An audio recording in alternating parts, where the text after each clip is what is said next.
Hello बच्चों, आइए प्रश्न को देखते हैं। तो प्रश्न में दिया है तापमान में वृद्धि करने पर धात्विक चालकता घटती है। आइए मुख्य अवधारणा की चर्चा करते हैं। मुख्य अवधारणा, तो ये हमें प्रश्न में क्या दे रखा है, तापमान में वृद्धि करने पे धात्विक चालकता घटती है। तो हमें यह बताना है कि यह जो कथन दे रखा है यह सत्य है या असत्य है। तो हम कह सकते हैं कि यहाँ क्या दे रखा है, धात्विक चालकता घटती है। तो हम कह सकते हैं ये जो कथन है ये क्या है, सत्य है।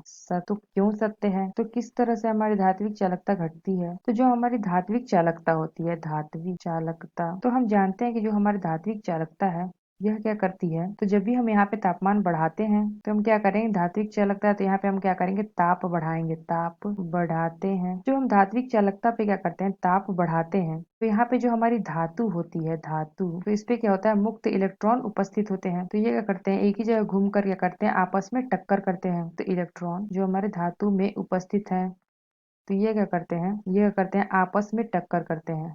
आपस में इनका टक्कर होता है। तो हमने क्या बताया, जो हमारी धात्विक चालकता होती है इसमें हम क्या करते हैं, ताप बढ़ाते हैं।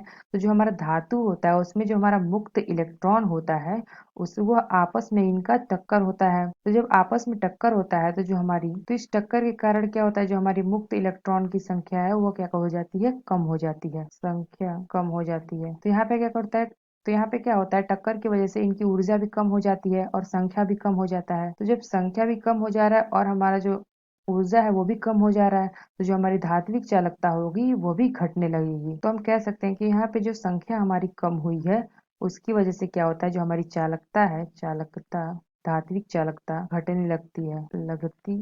तो हम कह सकते हैं कि तापमान में वृद्धि करने पे जब हम तापमान बढ़ाते हैं तो क्या होता है, धात्विक चालकता घटने लगती है। क्योंकि जो हमारी संख्या उसकी कम हो जाती है और ऊर्जा भी उसका कम हो जाता है, क्योंकि जो हमारे मुक्त इलेक्ट्रॉन होते हैं आपस में इनका टक्कर होता है। तो हम कह सकते हैं कि यह जो हमारा कथन दे रखा है यह कथन हमारा सत्य है। तो आशा करते हैं आपको समझ में आया होगा। धन्यवाद।